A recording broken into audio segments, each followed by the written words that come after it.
నీ ప్రయత్నంలో అప్పుడప్పుడు విజయం లభించకపోవచ్చు. నువ్వు బెంగ పెట్టుకోకూడదు. ఈశ్వరుడు ఎందుకో నిన్ను ఆ మార్గంలో వెళ్ళవద్దన్నాడు. అటు విజయం లభిస్తే ఏమో నీకు ఏ ఇబ్బంది కలిగి ఉండేదో, అందుకని భగవంతుడు వెళ్ళవద్దన్నాడని పూనిక పోగొట్టుకోకుండా, ఉత్సాహం పోగొట్టుకోకుండా ప్రయత్నాన్ని మాత్రం చేస్తూ వెళ్ళగలగాలి. మనం కర్మ చెయ్యాలి, కర్మ ఫలితాన్ని ఆశించకూడదు.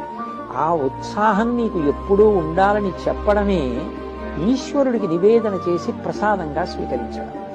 ఇంత గొప్ప విషయాన్ని, కాలంలో మనం పడవలసినటువంటి కష్టాన్ని, మనకుండవలసిన పూనికని నీ ప్రయత్నంలో అప్పుడప్పుడు విజయం లభించకపోవచ్చు. నువ్వు బెంగ పెట్టుకోకూడదు.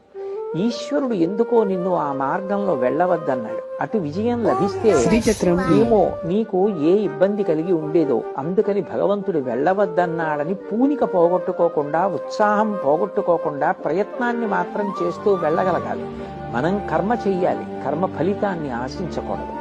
ఆ ఉత్సాహం నీకు ఎప్పుడూ ఉండాలని చెప్పడమే ఈశ్వరుడికి నివేదన చేసి ప్రసాదంగా స్వీకరించడం.